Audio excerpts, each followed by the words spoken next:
నెల్లూరు జిల్లా సర్వేపల్లి బెజవాడ గోపాలరెడ్డి లాంటి మహామహుల్ని అసెంబ్లీకి పంపిన నియోజకవర్గం. మొదటి నుంచి అక్కడ హేవా హేమి లాంటి నేతలే తలపడుతున్నారు. అయితే సర్వేపల్లి ప్రత్యేకత ఏంటంటే ఇప్పటిదాకా ఎవరిని మూడోసారి ఎమ్మెల్యేగా గెలిపించలేదు అక్కడి ఓటర్లు. ఈసారి ఆ చరిత్ర తిరగరాయక తప్పని పరిస్థితి ఏర్పడింది సర్వేపల్లి వాసులకి.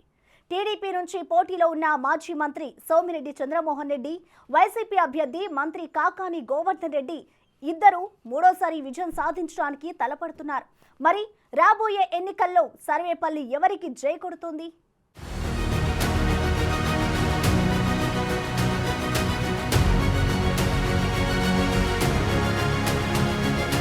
నెల్లూరు జిల్లా అంటే రాజకీయ చైతన్యం ఎక్కువ.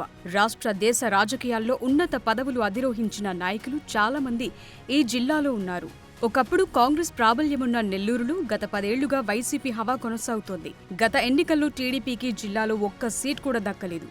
అయితే ఈసారి ఎన్నికల్లో వైసీపీ స్పీడ్ కి బ్రేక్ పడే పరిస్థితి ఉందంటున్నారు. టీడీపీ కూటమి వైసీపీల మధ్య హోరాహోరీ పోరు జరగనుంది. ప్రత్యేకించి జిల్లాలో మంత్రి కాకాని గోవర్ధన్ రెడ్డి ప్రాతినిధ్యం వహిస్తున్న సర్వేపల్లి నియోజకవర్గంలో రాజకీయంగా యుద్ధ వాతావరణం కనిపిస్తుంది. సర్వేపల్లి నియోజకవర్గంలో పొదలకూరు, తోటపల్లి గూడూరు, ముత్తుకూరు, వెంకటాచలం, మనుబోలు మండలాలున్నాయి. పారిశ్రామికంగా అభివృద్ధి చెందిన ఈ నియోజకవర్గంలో దేశంలోనే రెండో అతిపెద్దదైన కృష్ణపట్నం పోర్టుంది. పవర్ ప్రాజెక్టులు, పోర్టు ఆధారిత పరిశ్రమలతో సర్వేపల్లి అభివృద్ధి పరంగా ముందు వరుసలో కనిపిస్తుంటుంది. ఇక వ్యవసాయంతో పాటు ఆక్వా సాగు కూడా ఎక్కువగా జరిగే అవకాశాలు కనిపిస్తోంది.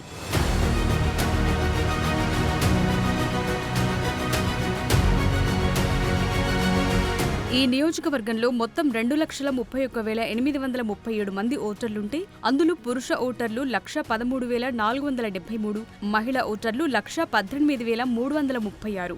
ఇప్పటి వరకు ఒక ఉప ఎన్నికతో సహా 15 సార్లు ఎన్నికలు జరగ్గా కాంగ్రెస్ 7 సార్లు, తెలుగుదేశం 4 సార్లు, వైసీపీ 2 సార్లు, సిపిఐ 1 సారి, ఇండిపెండెంట్ 1 సారి గెలిచారు. అంతేకాదు ఈ నియోజకవర్గం నుంచి ఏ ఎమ్మెల్యే కూడా 3 సార్లు గెలిచిన పరిస్థితి లేదు. కాంగ్రెస్ నుంచి సివి శేషారెడ్డి, ఆదాల ప్రభాకర్ రెడ్డిలు, టీడీపీ నుంచి మాజీ మంత్రి సోమిరెడ్డి చంద్రమోహన్ రెడ్డి, వైసీపీ మంత్రి కాకాని గోవర్ధన్ రెడ్డిలను 2 సార్లు ఎమ్మెల్యేలుగా గెలిపించారు సర్వేపల్లి ఓటర్లు.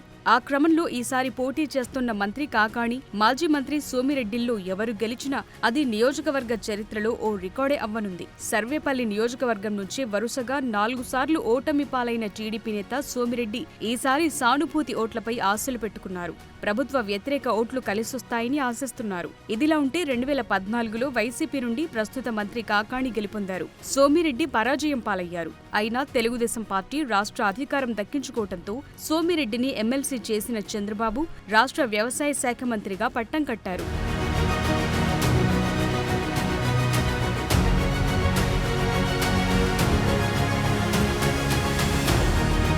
గత ఎన్నికల్లో సైతం సోమిరెడ్డిని ఓడించారు కాకాని. మంత్రివర్గ విస్తరణలో ఎమ్మెల్యే కాకానికి మంత్రిగా అవకాశం దక్కింది. అయితే వ్యవసాయ శాఖ పగ్గాలు చేపట్టిన కాకాని అధికార బలంతో కక్ష సాధింపులకు దిగుతున్నారని, రైతులకు కానీ వ్యవసాయ శాఖకు కానీ ఆయన చేసిందేమీ లేదని, అభివృద్ధి కంటే అవినీతి ఎక్కువగా జరిగిందని సోమిరెడ్డి ఆరోపిస్తున్నారు. కాకాని గోవర్ధన్ రెడ్డి మంత్రి బాధ్యతలు చేపట్టినప్పటి నుండి సర్వేపల్లి నియోజకవర్గంలో గ్రావెల్ మాఫియా, ఇసుక, తెల్లరాయి ఇలా దేన్ని వదలకుండా దోచుకుంటున్నారని సోమిరెడ్డి సత్యాగ్రహ దీక్షలు కూడా చేపట్టారు. ఆ క్రమంలో కాకానికి తొత్తుల్లా మారిన యంత్రాంగం తీరు మార్చుకోకపోతే తాము అధికారంలోకొచ్చాక వారి పని పడతామని హెచ్చరిస్తున్నారు. నేను ఒకటే మాట చెప్తుండా ఈ జిల్లాలో ఉండే అధికారులు, ఆ కలెక్టర్ చెప్పినా ఒకటే, బిల్ కలెక్టర్ చెప్పినా ఒకటే, తేడా ఏం లేదు. కలెక్టర్కి బిల్ కలెక్టర్కి తేడా లేదు. ఆయన మహానుభావుడు ఎట్టా ఐఏఎస్ వచ్చాడో మాకైతే అర్థం కావటంలే. ఆయనకి ఎందుకు అంత భయమో అర్థం కావటంలే. రేపు వస్తుంది మా గవర్నమెంట్, మీ ఆధ్వర్యంలో ఏమేం చేశారో అన్ని స్పెషల్ ఇన్వెస్టిగేషన్ టీం సిట్ వేసి తీరుతాం, వదిలిపెట్టే ప్రసక్తిలే. అందుకని ఇప్పుడైనా ఎలక్షన్స్ టైంలో ఎవరైనా పోలీస్ అధికారులు సర్వేపల్లిలో పిలిచి బెదిరిస్తున్నారు, నీ మీద కేసు పెట్టేస్తాను, నీ మీద అంటే రేపు ఇక్కడికి వచ్చి చేరతారంటే ఈరోజు పోలీసులు పిలిపిస్తున్నారు పోలీస్ స్టేషన్కి. ఏమనుకుంటున్నారు మీరు? కాకాని గోవర్ధన్ దీనికి కూలోళ్ళు అనుకుంటున్నారా? Circle inspectors, sub inspectors jurisdiction సర్వేపల్లిలో జాగ్రత్త.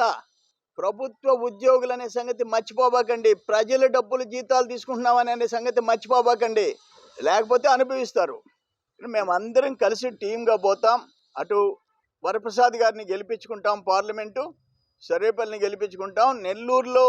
నెల్లూరు ఉమ్మడి జిల్లాలో 10 సీట్లు ఉమ్మడిగా 3 పార్టీలు కలిసి 10 సీట్లు గెలిచి తీరుతాం. క్వశ్చనే లే, ఒక్క సీటు కూడా వాళ్ళు పోయే ప్రసక్తి లేదు. సర్వేపల్లి నియోజకవర్గంలో తెలుగుదేశం ప్రభుత్వంలో జరిగిన అభివృద్ధి తప్ప వైసీపీ ప్రభుత్వం వచ్చాక చేసిందేమీ లేదని ప్రతిపక్ష నేతలు విమర్శిస్తున్నారు.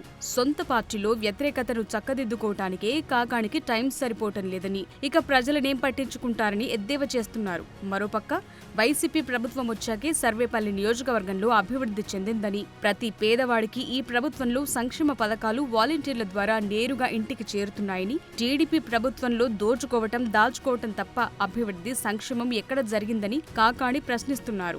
సోమిరెడ్డి మంత్రిగా ఉన్నప్పుడు రైస్ మిల్లర్ల దగ్గర డబ్బులు దండుకుని రైతులకు తీవ్ర అన్యాయం చేశారని, సర్వేపల్లికి సోమిరెడ్డి చేసిందేమీ లేదని కాకాణి ప్రచారం చేస్తున్నారు. ఏదేమైనా ఎన్నికలు సమీపిస్తున్న వేళ నేతల మాటల తూటాలతో సర్వేపల్లిలో పొలిటికల్ హీట్ రోజు రోజుకి పెరిగిపోతోంది. మరక్కడ సోమిరెడ్డి కాకాణిళ్లు 3వ సారి ఎమ్మెల్యేగా గెలిచి నియోజకవర్గ చరిత్ర తిరగరాసేదెవరో చూడాలి.